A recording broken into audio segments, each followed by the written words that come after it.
Oi, gente, tudo bem com você? Gente, olha só, eu tô trazendo para você uma nova dica.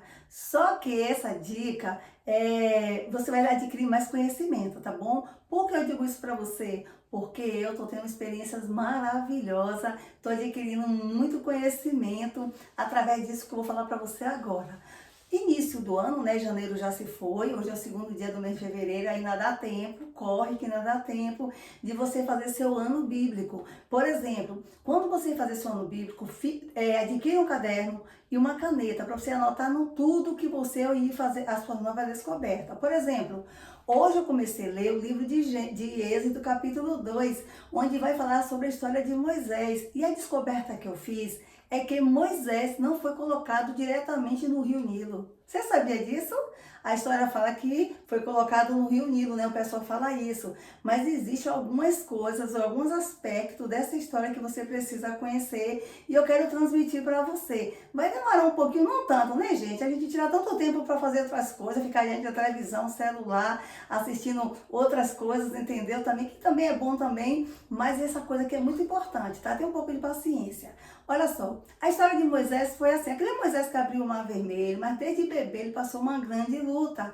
Olha o que aconteceu. Na época de Moisés, quando ele era bebê, o faraó era o rei do Egito. E ele deu uma ordem para que todas as crianças, meninos que nascessem, fossem jogados no rio Nilo.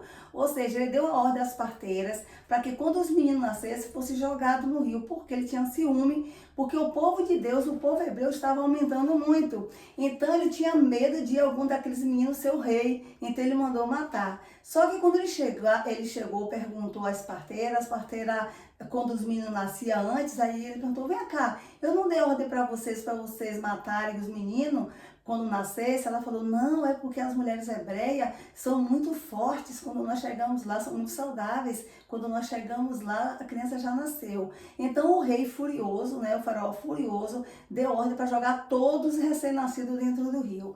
E você sabe o que era que tinha dentro do rio? Rio Nilo, lá tinha jacaré, hipopótamos e também tinha peixes grandes, pequenos, e ali naquele momento todas as crianças caíam ali, o jacaré, os animais logo comiam as inocentes crianças. Só que Moisés, né, esse menino aí que hoje já está no céu, foi ressuscitado, está lá no céu, foi um exemplo de homem, abriu o mar vermelho, fez muitos milagres com o poder de Deus.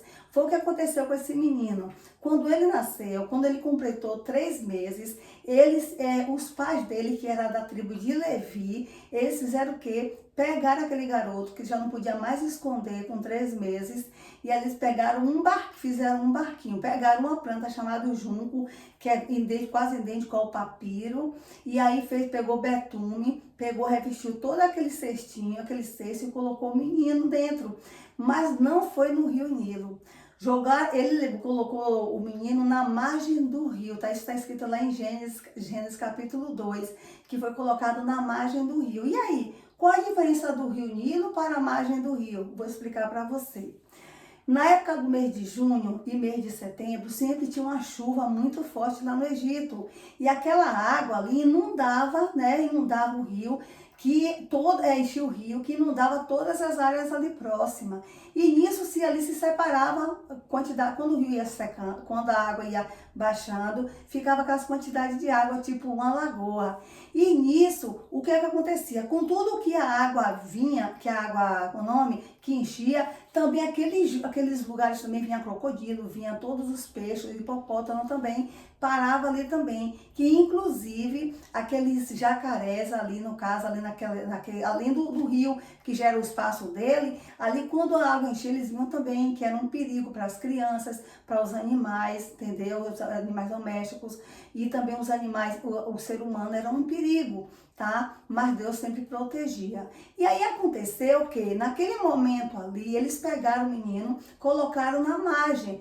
E eles falam lá que o material que foi usado para fazer o barquinho ali, né, o cestinho, tinha o junco. O junco é uma planta aquático. O papiro é uma planta também. Depois eu falo do papiro. Sim, pegaram aquele material, né, e botaram na margem do rio. E nisso tinha um lugar do banho da realeza, que era a princesa, filho do faraó, que ia tomar banho. E nisso, enquanto a princesa estava tomando banho, as suas servas estavam ali rondando ali ao redor da margem. E ali elas ouviram o choro, o grito de criança chorando. E ali a serva mandou, a princesa pediu para as servas pegar a criança, ela gostou. E nisso Miriam, a irmã do garoto, pediu, disse, olha, eu tenho uma pessoa que cuide dela, assim, a própria mãe, como Deus trabalha. A própria mãe levou o menino para cuidar e assim, tudo bem. E terminou ele crescendo, né? Uma certa idade, ela pegou e entregou a criança para a rainha. Mas vamos voltar para a história do rio. Então, naquele momento ali, o que acontecia? Aqui sempre vai falando sobre as plantas. Tanto ao redor do rio Nilo como na margem existia árvores, uma planta chamada junco, como eu falei que é a planta aquática, e também havia também o papiro. O papiro é uma planta muito rica. Eu fiz um vídeo, eu achava que só fazia o quê? Papel, que inclusive antigamente escrevia a Bíblia no papiro. Mas não, eu pesquisei e diz que o papiro é uma planta tão rica que eles trabalhavam com aquela planta. Ali do papiro fazia folhas, fazia cestos, fazia barcos, fazia caixas, um monte de coisas, sandálias, fazia muitas coisas com aquele papiro. E ali se tornava ali um lugar muito fértil. Então o que acontecia? Com tudo que o rio enchia, ali trazia o quê? Trazia uma terra preta. A enchente trazia terra preta que terminava adubando todo aquele espaço ali. E ali é tipo, o nome é um limo, humus. Você sabe o que é humus? Eu já trabalhei com humus em canteiro. Eu, quando limpava o canteiro, que eu colocava o humo nas plantas, as plantas desenvolvia. E lá acontecia também. Então, tudo que eles plantavam era o quê? Um lugar dava muita. Por exemplo, a plantação que eles tinham lá era o quê? Trigo, cevada, muitas árvores. O próprio papiro também, que seria, que era muito rico naquela época, que as pessoas trabalhavam com todas essas coisas também, que produzia dinheiro também. Então, naquele momento ali, o rio, a margem do rio, como o rio também, ali era o que? Muito fértil, entendeu? Então, com isso, sabe o que eles fizeram? Criaram lá o egípcio, um deus chamado Deus Herpe, acho que é o Herpe, o nome dele.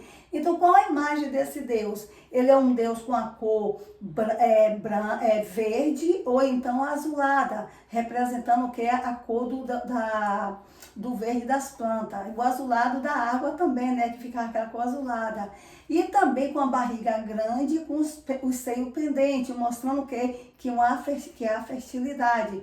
E com isso, o rio Nilo ele é venerado por causa dessa situação, porque ele se tornava fértil. Porque no momento da enchente dele, ele trazia todo aquele adubo, adubava a terra, e o Egito era feliz porque todos viviam bem, né, farto, por causa daquela situação. E também os jacarés também lá também tem um grande respeito. Os egípcios lá também tinham grande respeito pelos jacarés também. Entendeu, gente? Então, essa é a história, né? Não sei se eu falei tudo do que eu anotei ali, mas me empolguei muito hoje nessa história e que você possa também fazer suas pesquisas também, porque é muito interessante, tá bom? Um abraço e a mensagem que eu... Sim, outra coisa também que eu ia esquecendo, o rio ali também, ele tinha passagem, o rio Nilo tinha, acredito que era uma ponte, que ele servia de travessia para as pessoas de um lado para o outro e também para transportar material como pedra, para fazer pirâmides, fazer também outras coisas também lá no caso, construções.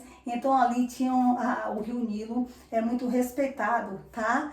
Então, que nós possamos, sabe o quê? Quando acontecer coisas boas na vida da gente, como o rio Nilo também tinha aquela função, porque a chuva é de Deus, tudo pertence a Deus, que nós não venhamos, sabe o quê? Adorar, colocar a adoração a outro Deus e dever tudo a Deus, porque é Deus que faz isso pra gente, nosso Pai Celestial, Jesus, Espírito Santo.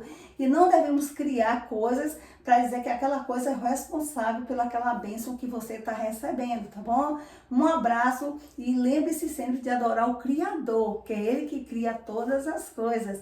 Que Deus te abençoe. Olha só, tem um canal aí no YouTube, Giovânia Pio, se inscreve aí no canal, Instagram, Facebook. Um abraço.